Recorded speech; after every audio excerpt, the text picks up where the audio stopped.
generación quiere aprender de historia, pero también escribirla. Queremos hablar de política e incidir en ella. Queremos escuchar, pero también ser escuchados. Foro 89.5, con Paco Vallejo y Manuel Galván. La historia es nuestra y la hacen los pueblos. Muy buenos días, bienvenidos a Foro 89.5.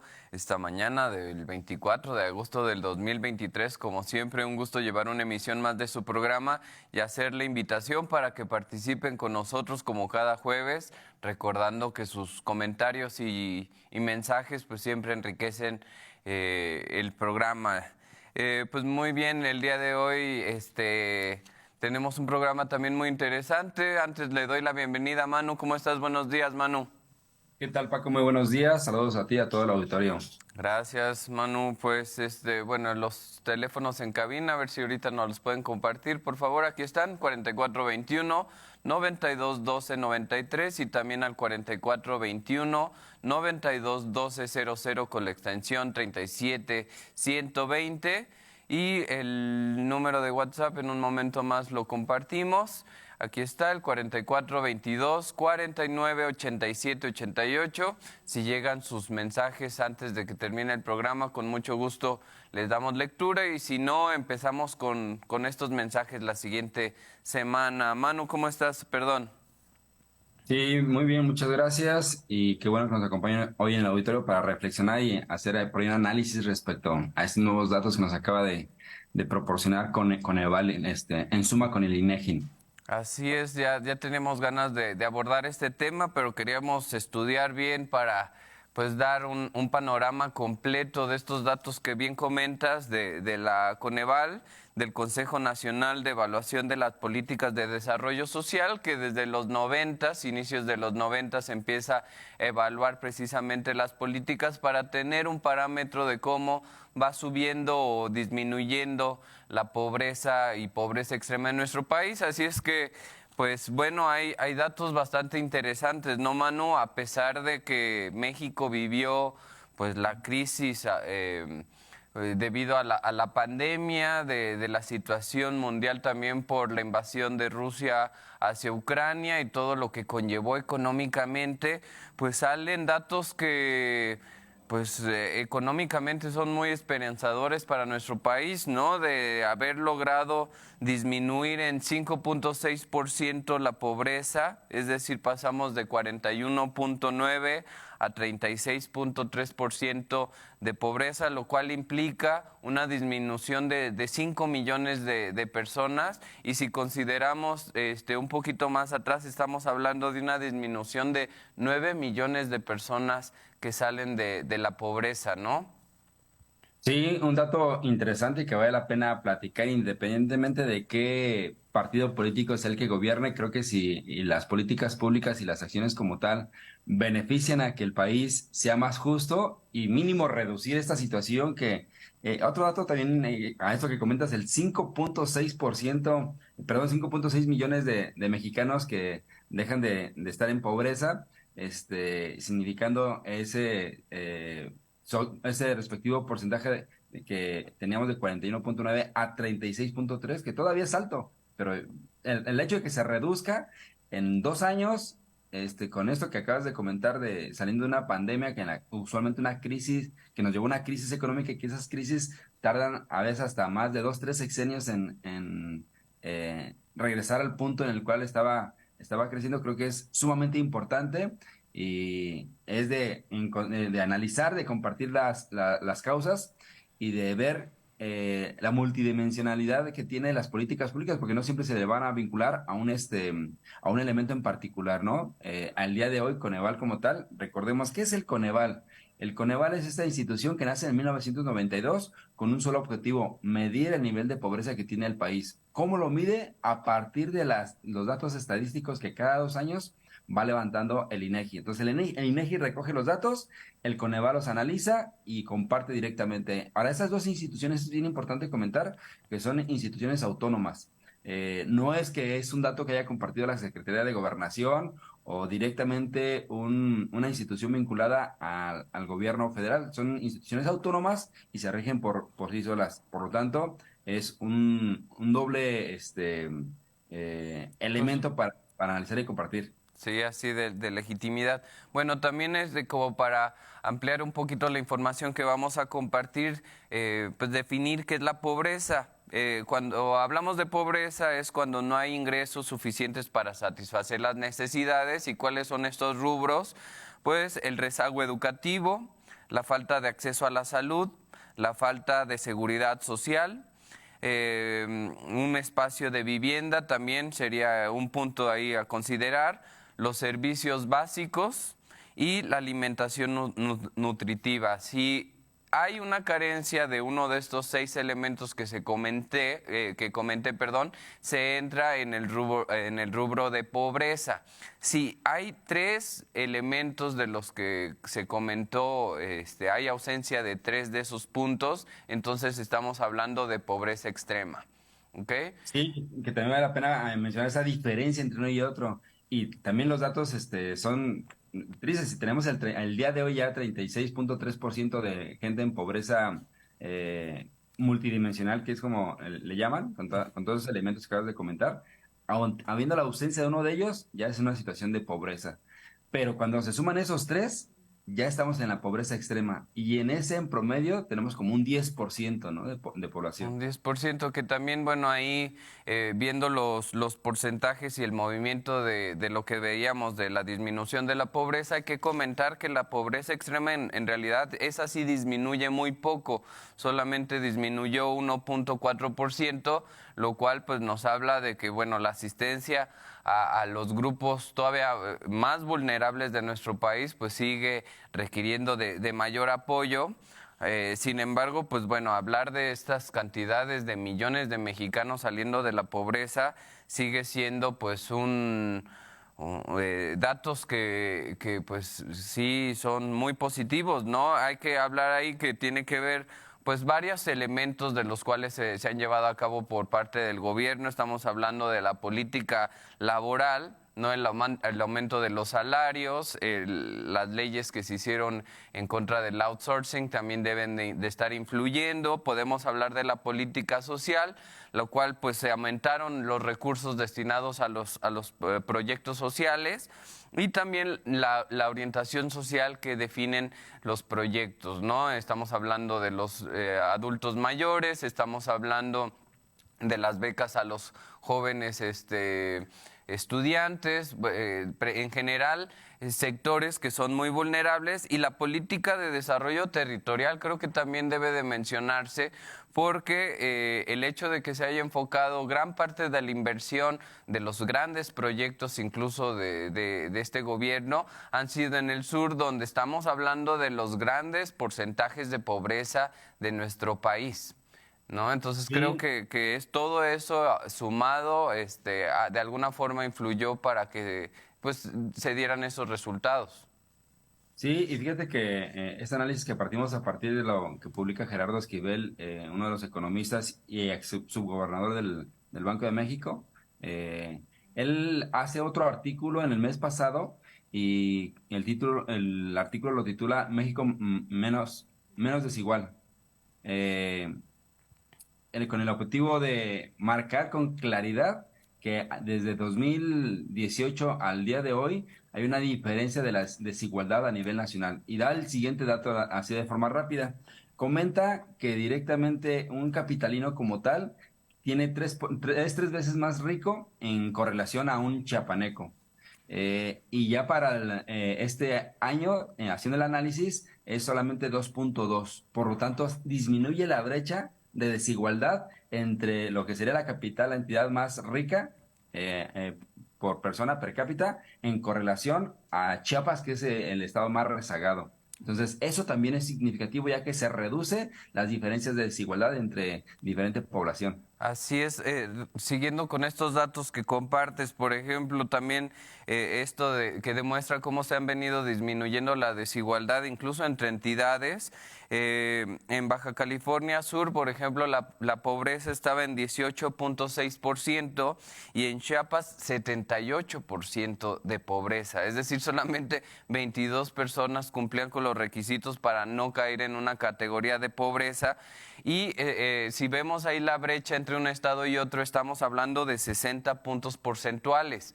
Sin embargo, después de este estudio que estamos compartiendo, se ha disminuido a solamente 45% la brecha porcentual de un estado a otro, lo cual también nos habla de cómo, pues sí, está disminuyendo la pobreza, pues de los 32 estados que tenemos en México, 30 disminuyeron la pobreza, sobre todo los estados del sur y sureste y de la frontera norte son los que registran una mayor disminución. Y los dos estados que desafortunadamente registraron un pequeño aumento de la pobreza fueron el Estado de México y Tlaxcala. Pero en general, pues los otros 30 tuvieron una disminución, lo cual, pues por supuesto que es un dato bastante positivo. Sí, y que todos esos estados que acabas de comentar como tal, hay un claro ejemplo, por ejemplo, de Quintana Roo, que es un estado 100% que depende de los servicios, específicamente de turismo, y se comparte el dato de que se ve exactamente como cuando llega la pandemia, la crisis le pega significativamente, y así como sube esta situación de crisis como estado y de pobreza directamente, el último dato es que se recupera y ya está mejor en las condiciones que en las que estaba previamente. Aquí, claro, es la intervención directamente de las políticas públicas en cuanto al apoyo por parte del Estado. Se ha criticado durante este gobierno qué tanto podría beneficiar esas transferencias o en boca de Vicente Fox, comentando directamente que deberían de ponerse a trabajar todos las personas que se reciben una transferencia directa, ¿no?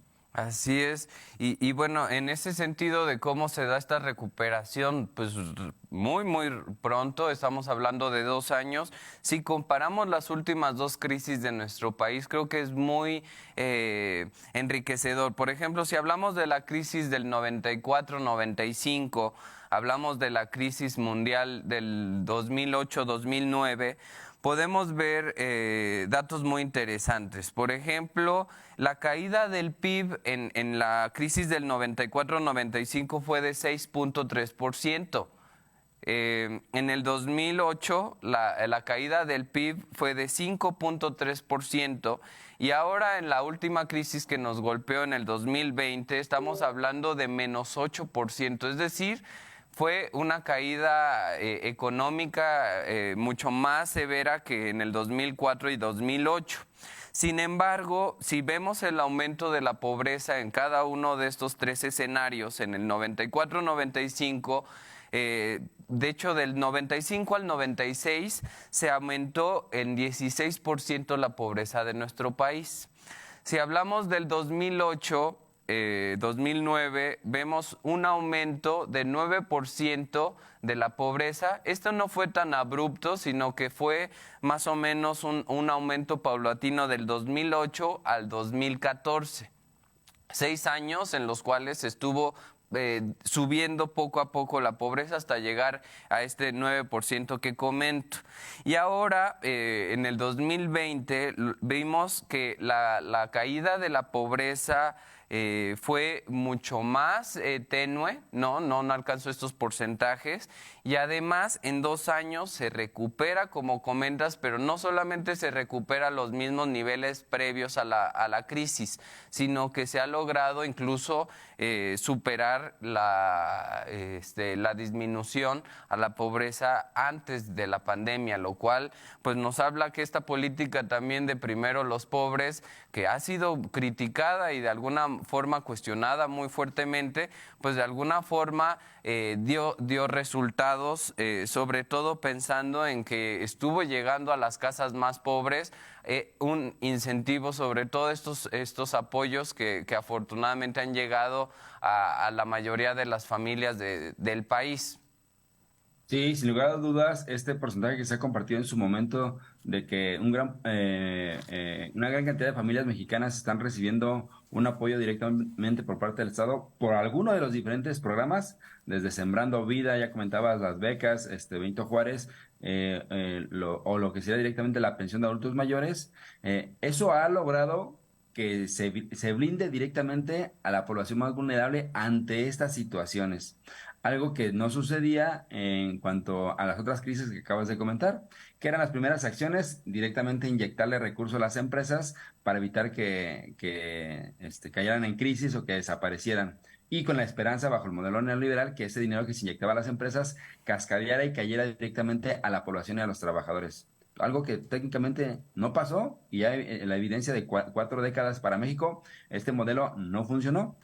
Ahora, estas nuevas políticas, otro dato ahí importante que también vale la pena mencionar es mito de que si se me incrementaba el salario mínimo íbamos a tener inflación. Y se ha tenido una inflación controlada. Sí hubo en los últimos 2 años, pero eso, por lo que entiendo, fue más vinculado directamente a la cuestión de A la guerra, a la y guerra a de... la guerra, exactamente, a la crisis global, ¿no? Desde el punto de vista económico, primero por la pandemia y posteriormente por la guerra. Pero México el día de hoy tiene mejor tasa de inflación, perdón, el porcentaje de inflación en correlación que mismo Estados Unidos. También lo que ha logrado directamente México en este gobierno es empezar a desempolvarse de las políticas públicas de Estados Unidos. Cualquier política que realizaba Estados Unidos directamente le afectaba a México. El día de hoy hay una codependencia, pero cada vez es menor.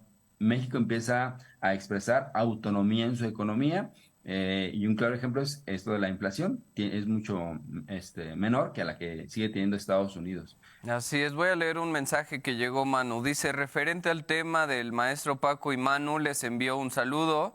Les digo que muchos mexicanos han salido de la pobreza, 9 millones. Esto se debe a que los ultraderechistas, conservadores, rateros, ya no se roban el dinero como antes porque ahora apoyan a la gente mayor. La partida secreta que le daban al presidente ya no se la dan, que eran millones, los excedentes petroleros se los robaban, ahora benefician a los mexicanos y no roban tanto los del PAN y el PRI. Aunque aquí en Querétaro siguen robando, esto lo dice el señor Luis Sánchez de la Colonia Centro. Pues bueno, gracias por su comentario. Manu, también, bueno, el estudio no solamente arrojó números positivos, también creo que arroja un tema bastante interesante, ¿no? Que se está abordando, pero desafortunadamente no ha dado resultados. Me refiero a la cuestión del acceso a los servicios de salud, ¿no? Que este documento nos habla que el 50% de los mexicanos no tiene recursos suficientes para pagar salud, ¿no? Y el 39% simplemente no tiene acceso, ¿no? Entonces estamos hablando de 30 millones de mexicanos que quedan fuera de la seguridad social, lo cual, pues bueno, nos habla de otra cara que también se debe de atender, ¿no? A pesar de que se recuperó en la cuestión de la pobreza, pues en la cuestión de la seguridad seguimos estancados. Sí, este primer dato que comentas respecto a la salud es ahí un área de oportunidad importante para el gobierno y hemos sabido y hemos comentado aquí en este programa que ha hecho muy mala política después de la pandemia. Bueno, previamente a la pandemia inició el gobierno con el famosísimo INSABI, que este mismo gobierno se encargó de eliminar porque no le funcionó para los objetivos que tenía como tal. Entonces ahora estamos en esta transferencia hacia el IMSS Bienestar. Y ahí el principal punto que comenta Gerardo Esquivel, que lo cual se me hace sumamente interesante, es, a ver, durante los gobiernos anteriores, específicamente desde Calderón, nace el famosísimo Seguro Popular. Y eso le da credencialización a este 30% de la población que no tenía accesos a servicios de salud. Entonces, mínimo tenía ya una credencial en la cual tengo una emergencia, mi Cardex para ir directamente, aunque sea para que me den el famosísimo paracetamol o naproxeno. Pero tengo esa credencialización y tengo conciencia de que tengo un servicio de salud.